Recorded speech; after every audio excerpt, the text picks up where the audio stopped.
Disclaimer. The thoughts and opinions expressed by our guests are not necessarily the views of Tash, Becky, or Be Your Best You podcast. Hey there, lovely people. Welcome to Be Your Best You with Tash and Becky, your go-to hangout for all things spiritual, subconscious, and downright magical. We're here to sprinkle a little mystical wisdom into your everyday life and help you level up your reality. Picture this as your cosmic coffee date, where we chat about the unseen world, blend in some psychology vibes, and stir up the subconscious magic. Get ready to be the queen of your own reality, live a life that lights you up, and have a blast doing it. So grab your latte or your tea and let's dive into another episode of Be Your Best You, where the mystical meets the mundane and your best life awaits. Cheers to creating magic together. Let's do this. Hey guys, can we ask you a favour? Can we ask, if you haven't already, please make sure that you're following us on Spotify and Apple Podcasts so you can get updated with all the latest episodes every week when they come out. You never know, it might just be the thing that you need to hear at that time. Also, don't forget you can watch us on YouTube, so make sure you head over there and subscribe to us there. And share with all your friends. Thanks, guys. Hi, welcome back to another episode of Be Your Best You with Tash. And Becky, the guest edition. Today we have on the show Samia Bano, who is a happiness expert. Oh, we love a bit of happiness. That's what we're all about. We all need happiness, don't we? So, no, this episode is really brilliant. If you want to start getting tangible steps towards how you can work to finding happiness, and the first one, I'll give you a clue. The first one starts with it's a choice, and you have to decide you want to find happiness. Watch the episode for the next ones, but it's just a really great breakdown. Samia shares these pillars of how you can start working towards finding happiness and the things you have to do, and it's just a really simple way of understanding how you get to create happiness in your life. So, yeah, I think it's gonna light a lot of people up and get people happy. Yeah. Enjoy. Today we have on the show Samia Bano. Samia, welcome. Hi, Samia. Hi, Tash. Hi, Becky. I'm so happy to be with you both. Well, we're so happy to have you. We're happy to have you because you're a happiness expert. Could you just tell everybody just a little bit about yourself, what you do, and what does the happiness expert involve? Sure. So I am a happiness expert, which means I help people learn how to be happy. So it's basically about learning to take control of your mental health. You learn how to basically take control of how you think and feel and act so then you can choose to be happy regardless of circumstances. And I take a coaching and training approach to the work that I do. So I'm not a therapist. I don't engage in therapy or counseling as such, but rather I'm focused on helping people get the right knowledge and the right skills, and then actually help them practice it and implement it in their lives so you can see the changes in your life right away and start feeling happier right away. And I love to work with other fellow coaches and trainers and healers, anyone really, but fellow change makers are my favorite folks to work with, because not only are we as change makers on a mission to change our own lives, but we are also on a mission to create positive ripples around us in the world. And so, like, for me, those are my favorite people to work with, because then the ripples that we get to create just expand so much, and we get to spread happiness so much more. Oh, I just feel happy talking to you already. You've made my day. Yeah, and I love that you said that word choice again. We hear that a lot, that we all have a choice, don't we, at the end of the day? Yes. It's, I think, the one true superpower that humans have. The ability to choose, particularly, choose how we think, how we feel, how we act. I don't know truly if there's a whole lot more that we can really say we can choose or control, but these are some things that we can. You're so right. It's so Yeah. true, isn't it? And I think that it's a hard process to get to understanding that, isn't it? Because, again, it's the work that I do is helping people step out of the victim mentality and realizing that they actually do have the power of choice. But I also know from my own experience, I was definitely in that victim mentality, and I couldn't see it that way. And it actually used to irritate me when people would Oh, tell me, yes. you have a Oh, choice. God, that is You get triggering, to isn't choose it? how you feel. Oh, And I'm like, no, I tell don't. me that. I'm angry. You've made me angry and I can't choose that. I wouldn't choose it if I could. And I just couldn't understand that that's not really what this means when you're saying that, is it? It's your choice. Of course, you're Yes. going to feel angry or all of these feelings. That's okay. But it's then the choice of what you do with them and how you move forward with that, isn't it? Yes. And even the part where you feel angry in the first place, in some ways, is a choice, because the anger, let's say if you're feeling anger, it's a response to how you are interpreting the experiences that you're having in your life, you know. And so if you interpret anger is generally a response to feeling or thinking, I should say, that someone has violated your boundaries, right? And so if that's how you look at what's going on with you, of course you're going to feel angry. That's the most natural response to someone violating your boundaries. However, if you can look at your situation from a different perspective and see it as something other than someone trying to violate your boundaries, then you won't feel angry. You'll feel something different. Oh, I love that. And is that what you kind of help people to do, to understand how to do that? That is one of the core skills. If you want to take control of your happiness, you do need to learn. Again, it's all about learning how you can control the way you think and feel and act. And they're all three things are very, very interconnected and interrelated to each other. So actually, in some ways, the feelings are the most challenging to, let's say, like you can't directly control how you feel because the feelings are squished between, if you think about it from a certain perspective, between how you think and how you act. So they're a result. The feelings are always a result of how you're thinking and how you're acting. And so it's not always that you're directly able to control your feelings, but by controlling your thoughts and by controlling your actions, you actually can influence and change your feelings and cultivate different feelings and different mindsets. So, you know, just with the anger example, I used to think a lot about how everyone was violating my boundaries because I used to be a very traumatized young adult. And, even if someone like touched me, um, like friends and family, and they meant no harm, but because of my trauma, anyone touching me in a way that I didn't allow explicitly was very triggering for me. And so even like my little sister coming to hug me, I would get angry. That was, you know? And so, but when my perspective changed on what was going on when my sister came to hug me, then I stopped feeling angry. So, Wow. Yeah, yeah.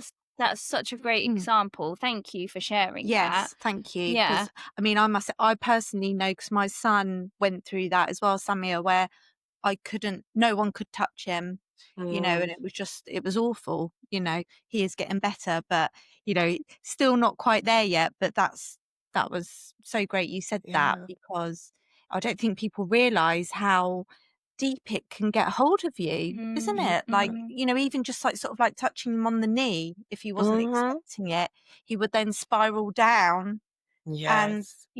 very difficult to get somebody out of that, isn't it? Mm-hmm. And so how did, because this is, I suppose this is the work that you do as well, but you've done it for yourself, which I'm sure is why you kind of wanted to go into this work as well, isn't it? It's what we kind of tend to do. Yes. Um, so how did you go about changing your perspective, from that trauma that was there that was making you angry every time someone touched you, to then being able to see it a different way? What were the kind of things that you did? Yeah, it's a process, of course. For me, took a good 20 years of just struggling. I would say the first 10 years were where most of the struggle was, because I was trying to deal with everything on my own, trying to figure things out on my own. I was too scared to ask for help. Um, but once I actually faced my biggest fear, I don't think I've done anything more scary to this day than ask for help. Wow, yeah.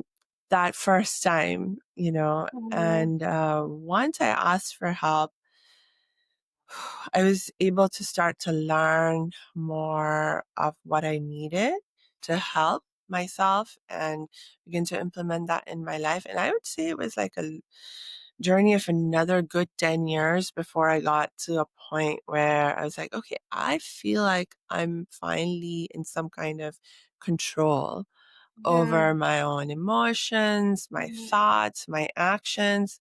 By no means perfect. There was still lots more room for improvement, but I finally felt safe and stable. So there's like a lot that goes into it, but asking for help was the first very big important step. Yeah, and gosh, that is so difficult Yeah. for everyone, isn't it, to ask for help? And I know personally, with I work with women, and one of the things that we have to do a lot of work around is it's okay to ask for help. And you're right, I totally agree with you. That is the biggest step, isn't it? Because it's like this prison we put ourselves in, isn't it? When we think that we can't ask for help, when we think we have to do it all by ourselves. And when that first time when you actually ask for help and someone says, of course, let me take it from you, it's like, oh, why did I take so long to do this? Yeah. It's such a lightness, isn't it? It's so powerful to ask for help, and I think I wish everybody could understand that out there now. And what do you think it is that holds people back from asking for help? That's a good. What do you think, Samia? I have my kind of like theories. Yeah. I mean, like for me, it just came down to fear, uh, because, and it was part of the trauma that I was experiencing. But I think we can generalize also, even if you haven't suffered any kind of severe trauma that makes you afraid. Like for me, it was a huge trust issue. I didn't know if I could trust other people not to hurt me if I revealed my vulnerability to them. Um, I honestly had a hard time even trusting myself and my own judgment. And so it was very difficult. But I think even beyond having those kinds of trauma related responses, people can experience a lot of fear. But I think the other big reason is this need for wanting to figure things out for yourself and feeling like that's a good thing, that you want to be able to feel a sense of accomplishment. And unfortunately, I think we get trained. I don't know if things are changing now in terms of the school systems and stuff, but like for example, in school, if you're struggling with something, oftentimes if you ask for help, that is an indication that you're a weak student, that you're not as smart. It can even be considered cheating in some contexts if you ask your fellow student for help with something that you're struggling with, this and that. So you can get labeled in various ways, um, as incompetent, as weak, as not as smart, because you ask for help. And so that can also sort of inhibit people from asking for help until, again, you learn to see things from a different perspective. I totally agree with that because, and it's interesting because I just had a conversation the other day with my daughter who's 14, and I'm always saying to her, ask for help, always ask for help. It's such a great thing to ask for help. And she said, I know that, Mum, and I know like I can do that at home. But she said at school, when I ask for help, the teachers get annoyed at me, or they'll roll their eyes and say, we've already covered that. You know, there's loads of, it's so negative when you ask for help. And I thought, God, yeah, that's so true. Because I remember being at school and if, like you said as well, you know, you're worried because everyone's thinking, oh, Tash is asking for help again, or it's such heavy programming in such a delicate stage of our life, isn't it? And I think you raised such a good point there, and something needs to change because we spend our entire adult lives trying to teach ourselves to ask for help, and yet we're being taught as children to do the complete opposite and to feel shame around it. And I think shame is such a big thing because you get the shame with the trauma, but then the shame of asking for help on its own as well. It's just a recipe for disaster, isn't it?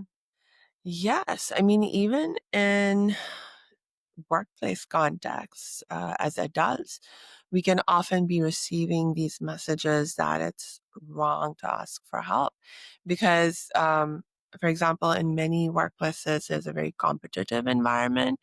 If you ask for help, again, it can be seen as a sign of weakness. It's a vulnerability or exposing that other people can take advantage of.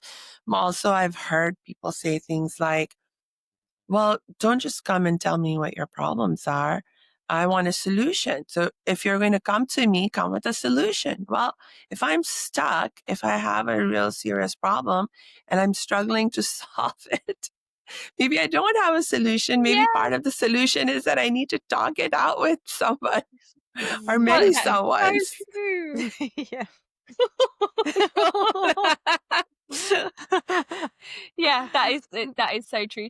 I mean, like you said, hopefully are things changing a little bit, maybe in Hope some so. ways, and we're having a little bit of awareness. But like, you know, like we've just identified here in these big establishments, school, corporate workplaces, it's not trickling down there yet, is it? No. But I think that's what we can, you know, hopefully like we can do with our work is just empower the individual to ask for help and to know that that's okay to do it and push back, you know, like be strong in your asking for help. So if you do get met with answers like, you know, find a solution, then just say, do you not think I would have done that if I could? I know it's delicate because you want to keep your job, but you know, it's just having that power and that strength in there to be able to ask for help, isn't it? I think.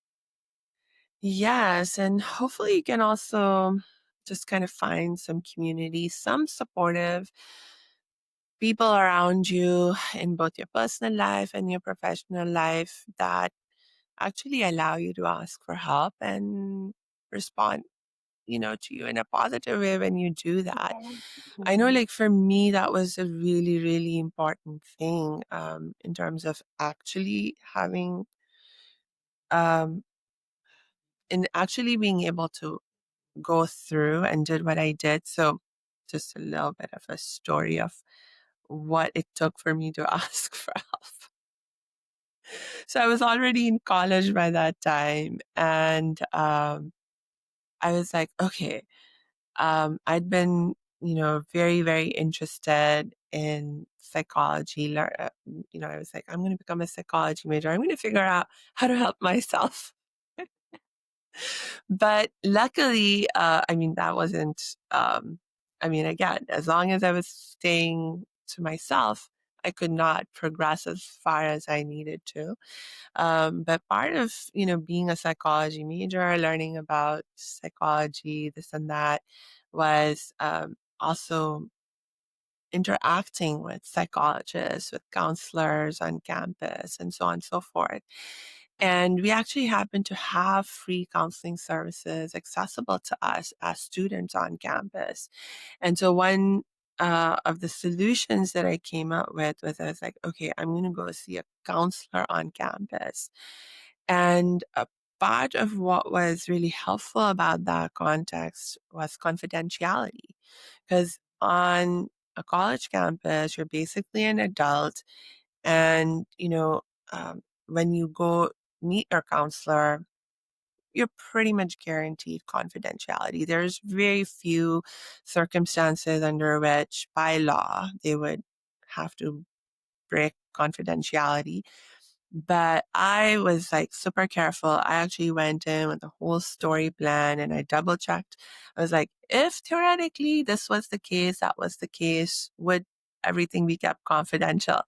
And only when they confirmed yes. So then I was like, okay, so I'm ready to talk. So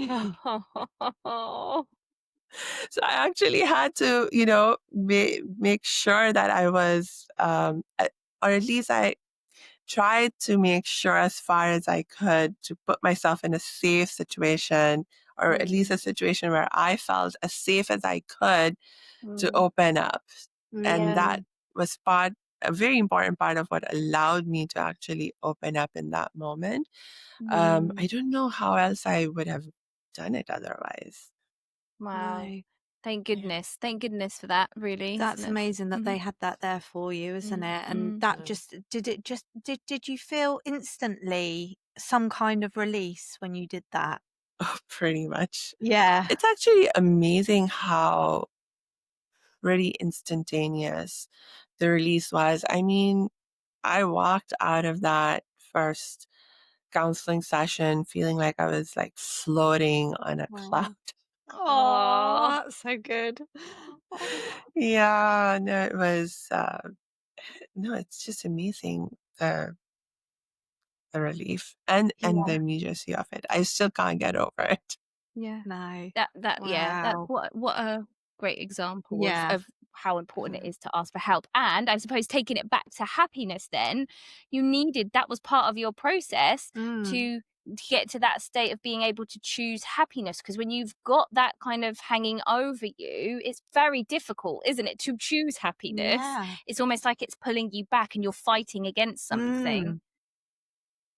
Yeah, I mean, with happiness, it's like such a deep emotion, and it's such a beautifully complex emotion in some ways. I say complex in the sense that there are so many different aspects of your experience, your life, your thinking, your actions that impact your sense of happiness, And so for a lot of people, they, I think about happiness in too narrow a way. It's like, oh, chasing after happiness, being in the pursuit of happiness. And you're like, okay, when I get this or I accomplish that goal, then that's when I will feel happy. And I mean, that's just too narrow a way to think about it. Happiness really, is, at least the way that I have come to understand it and teach it and practice it, it's really a much more holistic um, phenomenon, where it's sort of like, uh, again, it's like, how are you thinking as a whole? How are you acting most of the time in your life? It's not just about one experience or one action. It's more like, what's your lifestyle, your mindset generally? And so all of that comes together to allow you to feel that experience of being consistently happy, sustainably happy, rather than, being on that emotional roller coaster of feeling happy for a little bit when you have that little something happen or even big something happen, but then something else happens that's maybe not so good, and then you're feeling not so good. So it's just I do not like being on that kind of roller coaster anymore now that I have learned how not to be. And so, in order to not be on that roller coaster and to experience happiness in that more sustainable kind of way, it really is about that whole lifestyle, whole mindset, and your overall, way of being rather than any single thing that you do or experience. Yeah. It's not external, is it? Happiness. Mm. It's not something you can get from outside. You really have to feel it. And like you said, Samia, like that your mindset and, that produces the feelings, and that's where you gotta find it. That's how you can have everything, I guess, in life and still be very miserable, Yeah. can't you? Mm-hmm. Yeah. Mm. Yeah, exactly. I mean, you have the people who are most rich, most famous, most Yeah. powerful in all kinds of way, and oftentimes they can be among the most miserable people in Yeah. the world. So, and in contrast, you can have some of the poorest people. I remember especially this when I think about this documentary on happiness, and the opening scene they were showing a man living in the slums in India. And I remember it so well because, I'm Indian. So I've seen those slums with my own eyes, and, like seeing the lives of the people over there with my own eyes.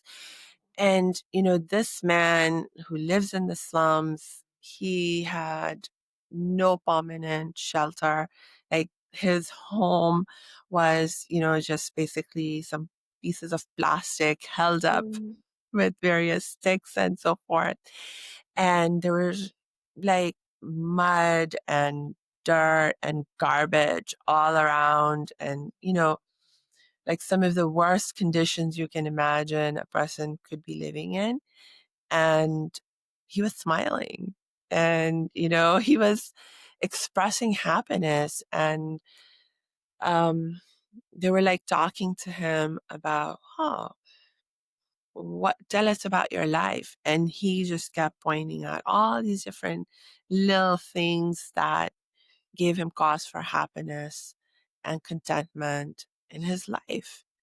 And, this is not to say that he didn't strive. Like, he worked really hard and he was constantly striving for, improving things for his children and this and that. So it's not that um, he didn't want something different or whatever. But while he was striving to create something different for himself and his family, he was also nonetheless managing to find reasons to be happy now. Yeah. And because do you find, Samia, I don't know, I think I've found this, and I suppose to a certain extent, did I used to think this? Maybe I did. I think a lot of people think that happiness should just fall into our laps and we should just have it. Entitled to Yeah. happiness. Yeah. And I think that, we have to actually, again, like you said, it's a choice. We have to find happiness. We have to look for reasons to be happy. And for me, I think that gratitude, which is what you were saying there about the man in India, really gratitude is one of the best ways to get to happiness, isn't it? Because like you said, you can have nothing, and yet if you can find gratitude in something, Yeah. even if that's the sunshine on your face, then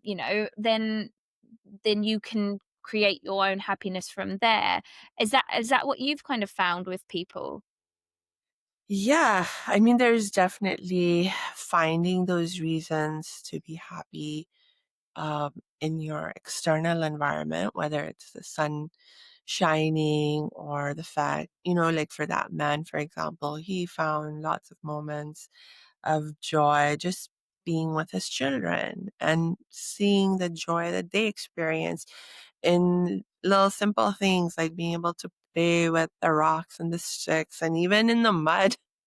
But when the kids, they were out there playing in the mud, they were happy. They found enjoyment in it, and he found enjoyment in watching them being happy. So there are those kinds of external things, but also, ultimately, I think one of the biggest lessons that I've learned is that the true source of happiness is always our heart, it's the source is internal in here. And so even if there's nothing out there that you can find, but you can go inward and connect with your heart, the happiness is right there. It's like right there. But it's like something we need to actually learn to do, because it doesn't, I don't know, it seems like maybe we lose that, or forget that we have this at our, I mean, like in our wellspring of happiness, and somehow just become so dependent on the external Yeah. stimulation that we're Mm, always looking for it out there rather than yeah. in here. And I know exactly what, and you do as well. Like, I know exactly what you say and what you mean when you say that, sorry. And Yeah. and I felt it and I can feel it. But I know there'll be people out there, whether they're listening to this or not, but that say, there's no happiness in here. Like, what are you talking about? I don't, I don't know. I don't believe you. Yeah. Do you think that this is where the kind of, the more spiritual aspect of things come in? Because I feel like it's that when I started developing that spiritual connection with the higher power, with God, the universe, whatever you want to call it, that's when I started realizing, oh, that's where the happiness is. That's where the love is. Because I think it's one and the same. I think that happiness could be called love as well. But Yeah. so do you think it is that spiritual kind of aspect coming in to really get that full feeling of that? Yeah, we can definitely experience and learn about it and understand it in the context of thinking about things from the spiritual perspective. Um, but it's just also part of the reality of, like, again, once you learn, like, the actual skills of how you connect with this inner wellspring of happiness, um, whether you believe in a particular conception of God or spirit or soul or not, you're going to experience the happiness. So, uh, but yeah, I think if you can sort of open yourself up to considering the spiritual perspective, the spiritual teachings and ideas, it can be really helpful. And I find it to be some of the most easy ways to also gain access and Yeah. learn and practice these skills that you need. Um, so it has become actually my favorite approach now. Yes. Yeah, like you said, there is other ways of getting to that, but I think the Yes. spiritual way is Yeah. definitely the easiest way. I've seen that Yeah. from personal experience. But Yes. I'm really fascinated, Samia, so I'd love to ask you this. When people come to you and they say, like, I want you to help me be happy, find happiness, what's your process? What do you do? How do you even go about doing that? And, and ultimately getting them back to that. I know that's a huge question, Yeah. but I'm so like, where do you start? No, so actually the fact that somebody is coming to me and saying, hey, I want to learn to be happy, that in itself, they have put themselves in a stage of, let's say, what we might think of as the healing process or the healing journey or the happiness journey.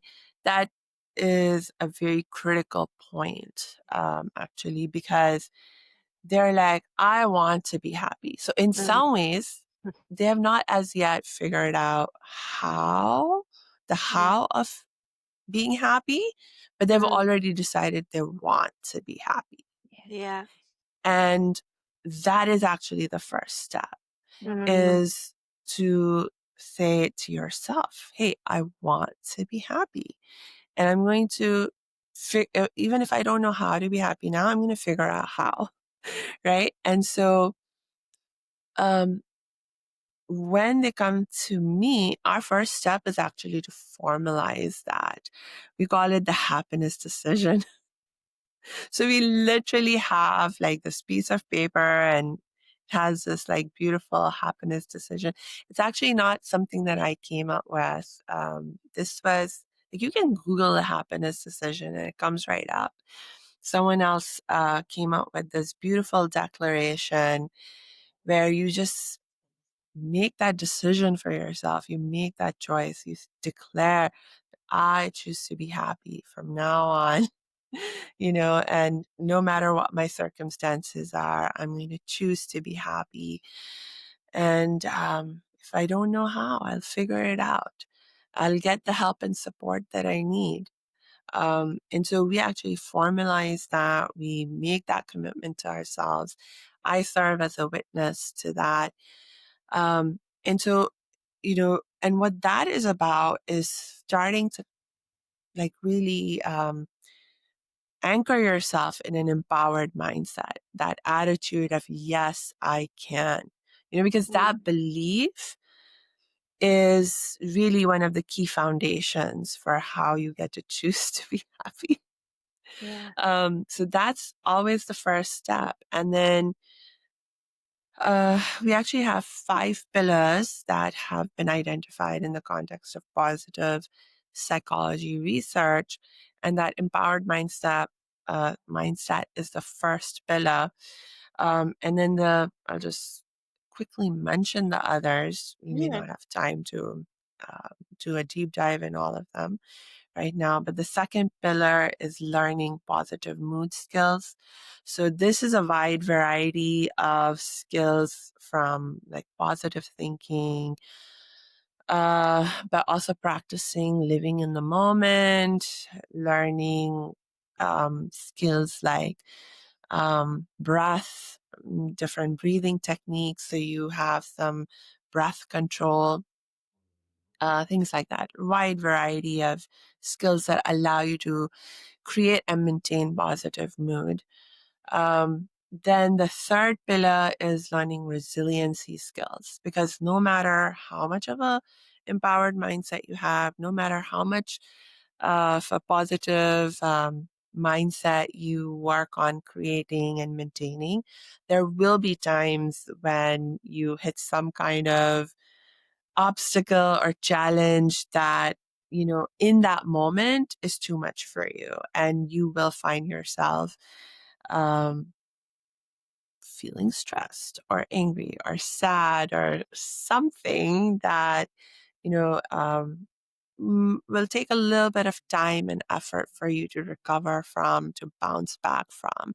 And so that's when the resiliency skills come in. So one of the key resiliency skills, for example, is acceptance. Because acceptance of whatever it is that you are going through, experiencing, that is one of the keys to how you can then move forward. So there's resiliency skills. And then, very interestingly, the next 2 pillars are my favorite, because these are the ones people think about the least when it comes to taking control of your happiness. So the fourth one is what we call MAPS. It's an acronym for MAPS. So meaning, authenticity, purpose, and strengths. So you actually have to be living a life actively where feels meaningful, you're being authentic, you're using your strengths and feeling purposeful, in what you are doing and so forth. So when you're living with your maps engaged, it gives you happiness, a feeling of, like, it's a kind of happiness that's very, very important. And it's something that you can also control, actually. So it's also very important kind of happiness because of that. And then the last pillar is actually spirituality. So having an active spiritual life. So this is actually something that even research in positive psychology has verified. And it's like, again, like becoming my favorite pillar to work on, especially like for myself. And I'm like, okay, I got a pretty good handle on the rest. But with the spirituality pillar, it's like there's just so much depth. And you can just keep going and keep getting better. And as you get stronger and stronger with the spirituality pillar, I'm finding that it strengthens all my other ones. And it's so much more fun and easy to, like get all those other pillars even more strong when I work on my spirituality pillar. Yeah, amazing. It's like it ties it all up at the end, doesn't it, with a big bow. Yes. Oh, I love And that. like you said, Samir, it just gives you that depth, doesn't it? I Mhm. found because, I know because we've spoken before, because I've been on Samia's podcast, and with the work that I do, I did with the mindset and the subconscious and all of that. I just found that when I included the spirituality, it gave it a whole nother layer, a whole nother depth that made things easier, like you said, Yeah. easier to change. It made it make sense more, but also it just opens you up to this whole other dimension, for the lack of a better word, of how life gets to be and how you get to be, and it takes off a lot of limitations. And I think Yes. that, exactly like you said, I've found the same for myself and for my clients. The more I'm integrating the spirituality into it, the deeper results we're getting, the more meaningful results we're getting. And I think that it's just such a great thing to incorporate. And you don't have to, I'm finding as well, I don't always have spiritual people come to see me, but when you just talk about it and you kind of incorporate it in a grounded way, people just go, oh, do you know what? I never thought of it like that. Does it But it make makes sense? Yeah. Yeah. And I mean, there's so many different approaches you can take to, connecting with your spirituality. It doesn't have to, like, I think what a lot of people are wary of is sort of like when people talk about being spiritual or engaging in spiritual stuff, they're talking about some of the more, let's say, esoteric aspects of things that, there are people, there's such a wide variety of things that people just lump under this umbrella or label of spirituality. So if someone is like, palm reading, or, someone is a psychic, or God knows, like there's like so many different things, and everything's like being labeled, oh, this is spiritual practice. And I think a lot of that, like even I felt very wary of, and even to some extent, even now, I'm like, I don't want to go there. Yeah. But but like for me, what I focus on in terms of spirituality is just connecting again with our own with our own hearts, our own souls, our own spirits. And it's like as simple as just learning to be more inward focused through practicing different breathing techniques, meditation practices,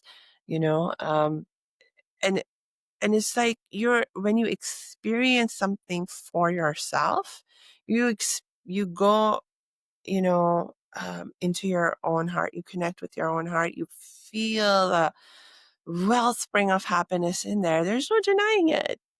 Whether you understand the reason for why it's there, how it's there or not, it's like once you have experienced that it is there, Yeah. Yeah. That's it, you know? Yeah, So, no, that's so true. And again, a great point, because spirituality has a different meaning for everyone, I think. And yeah, you're right. Like, there's such a wide variety, which is great, because I think there's something for everyone. But I think the danger is that people just see certain things and then think, oh, that's not for me. Yeah. Or they negate everything because they Yeah. just don't resonate with the certain things. yeah. And that's a shame, because like you said, I mean, it comes from in here, and I just think we're all spiritual beings, and there's different ways of expressing that, and there's different ways of labeling it, but it always just comes down to, I mean, for me, this is what I think is connecting, like you said, connecting into that inner part of you, shutting out the noise, connecting into that inner part of you, perhaps connecting to the higher whatever that is Yeah. bigger than us, realizing that, you know, we are actually bigger than just this as well, and there is something Yeah. bigger out there. And then, like you said, I think once you tap into that, you can't not feel the happiness. You can't not feel it, because it's also it's kind of magical. Yeah. It is, it's magical, and happiness to me is magical. Yeah. Like, anything magical is happiness. And when I say magical, I don't just mean magical like fairies and all that kind of stuff. It's like us. Yeah. We're magic, It and changes. life is you magic. can feel it changing Yeah. your brain chemistry, can't you? And that's why it's so clever, like what you and Samia do. It's like you're like just a sprinkling of the spirituality, and that's where it's lighting people up who don't even notice it the way you two are doing it. I know you can get more spiritual with some people than others, but it's just amazing how you can just like work that in there, and then that just finishes it off beautifully, doesn't But it? I think it also works both ways as well. And I don't know whether you think this, Samia, but I just think the more you do the other things, so like you were saying, the first pillars, the more the more you work on that, the more I think it then leads you back to the spiritual nature of yourself Yes. anyway. So it kind of goes like this, doesn't it?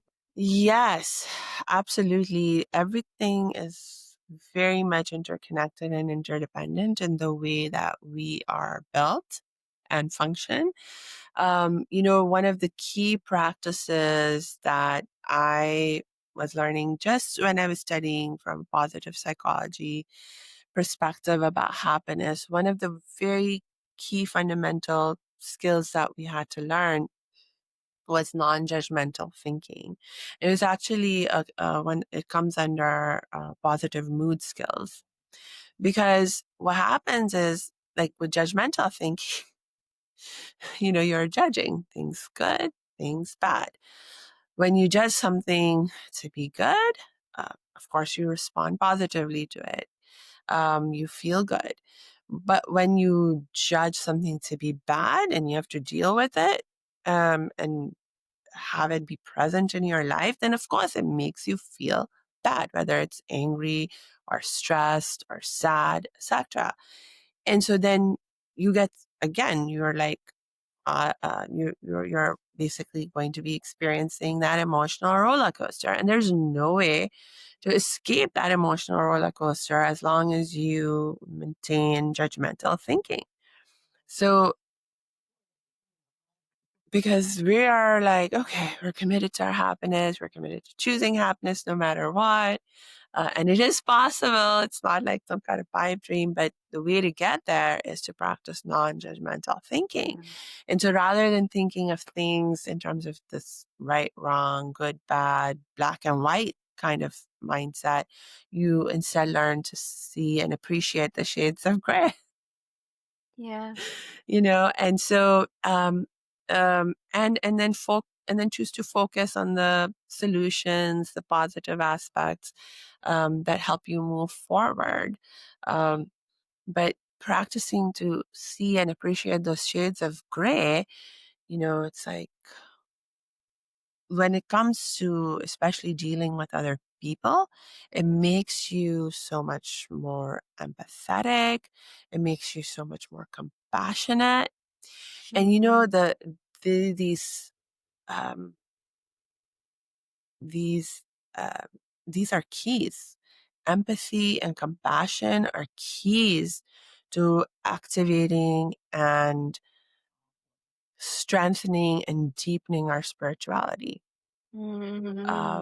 There's such strong and beautiful keys, and that's like another approach you can take to spirituality without getting like if you never talk about any kind of other aspect of spirituality, but you focus in on just being as compassionate as you can be in the way that you treat yourself and the way that you treat others, and living with, more and more empathy for yourself and others, it will naturally connect you with your spiritual essence and your spiritual core, and strengthen it in the most beautiful ways and make you so happy.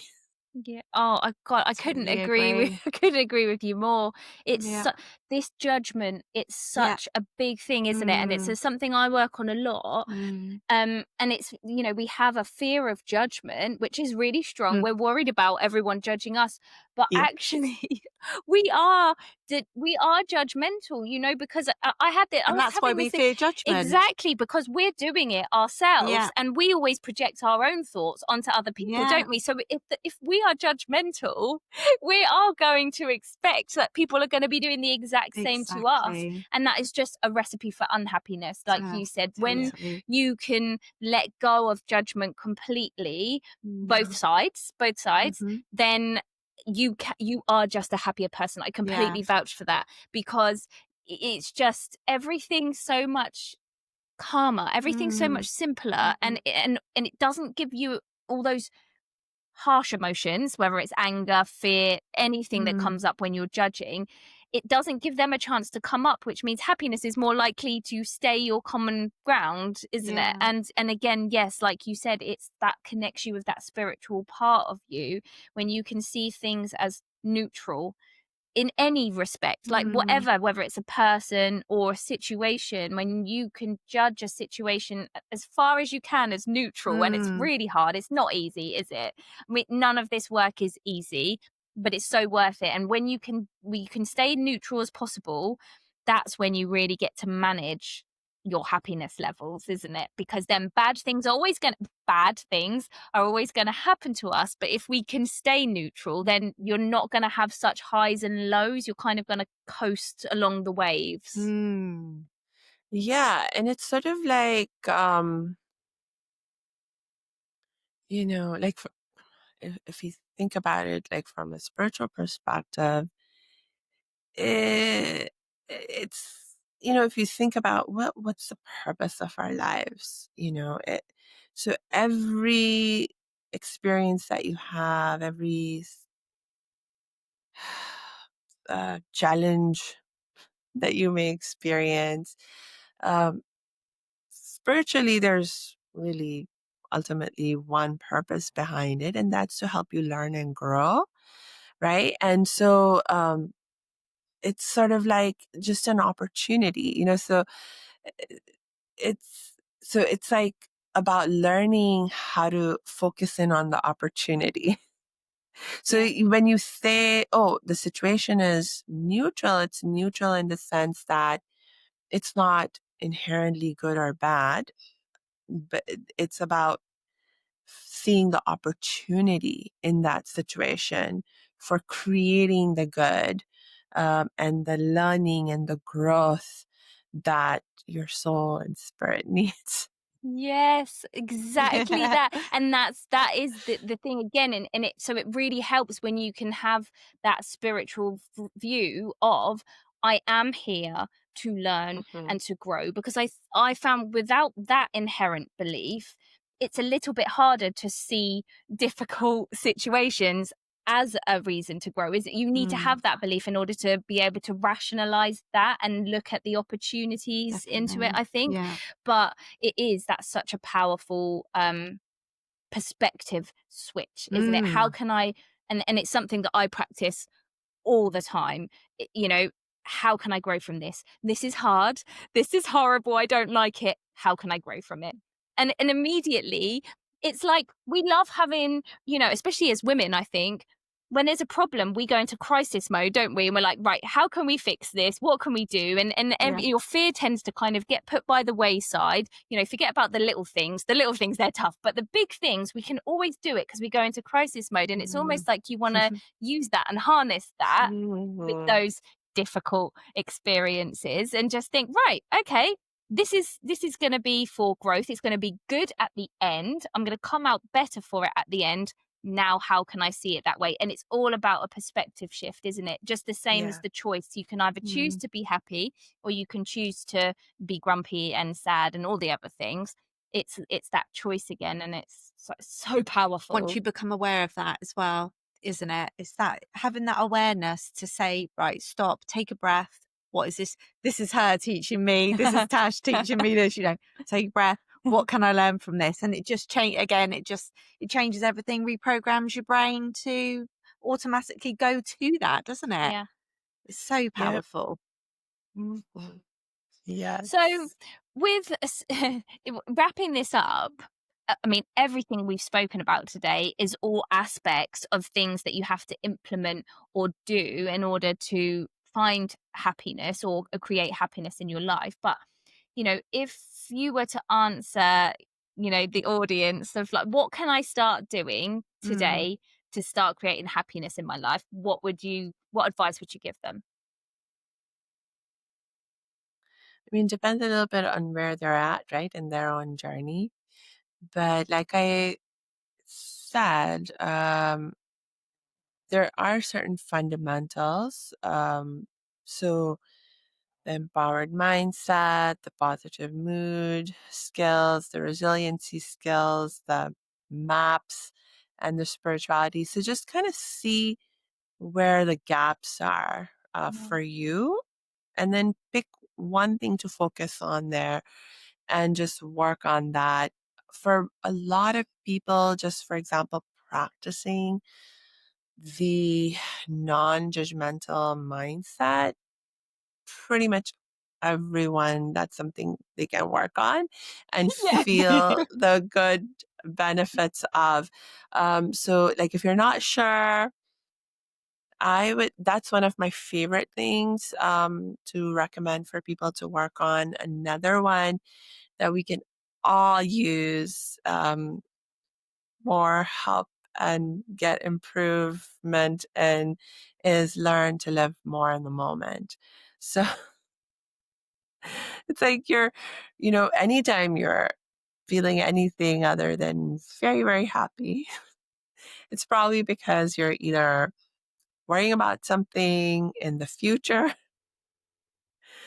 or you're stuck in the past and you're not really in your present.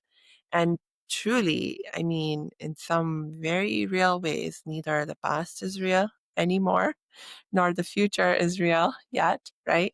So the only time you can actually feel happiness is the present moment. And so it's so important for us to practice being more present in the present. And so one very simple way to learn to do that is, again, focusing on your breath. That's why the breathing techniques are such oftentimes key component of different spiritual practices also, because when you learn to focus on your breath, you naturally train your mind to be present in the moment as well. And so that's another practice that no matter where you are in your journey of happiness and so forth, it's likely that there's room for improvement. And so deepening that practice or starting to engage in that practice will be helpful. Thank you. That's perfect, isn't it? It's great. There's so much to do and there's so much we've spoken about, isn't there? And it can get very overwhelming with all this work. And that's great that there's two things there. Work on your non-judgmentalness and be in the present moment. And I think, and I totally agree with you. Two real big keys, aren't they? Yeah. And it's definitely where that non-judgmental thing, that's where we started working on, wasn't it? Yeah. And it changes everything. So thank you for that, Samia. Oh my gosh, this has been such a great conversation. Amazing. Thank you so much. Thanks. Everybody, so Samia, you've got a podcast, haven't you? Mhm. And your website, we'll put all your details on our show notes, but everybody go and check out Samia's podcast, and it's called Make Change Fun and Easy, isn't it? Yes. That's right. Yes, That's right. amazing. Thank you. Yeah. Thank you, Tash and Becky. I'm so happy to have been with you. And thank you for sharing your perspective and wisdom and creating this space for us all to reflect and learn together. Oh, thank you, Thanks, Samia. It's been an Samia. absolute pleasure having you on. And I'm really excited for everyone to hear this. I hope people have taken away something that they can start doing now to really start creating that happiness, because it's the key to enjoying your life. And it's a crazy ride, but let's try and all enjoy it as much as we can, I think. Yeah. Yes, love it. Awesome. Right, guys. Well, that's it for another episode. We will see you again very soon. Take care. Take Thanks care. for listening. Bye. Bye.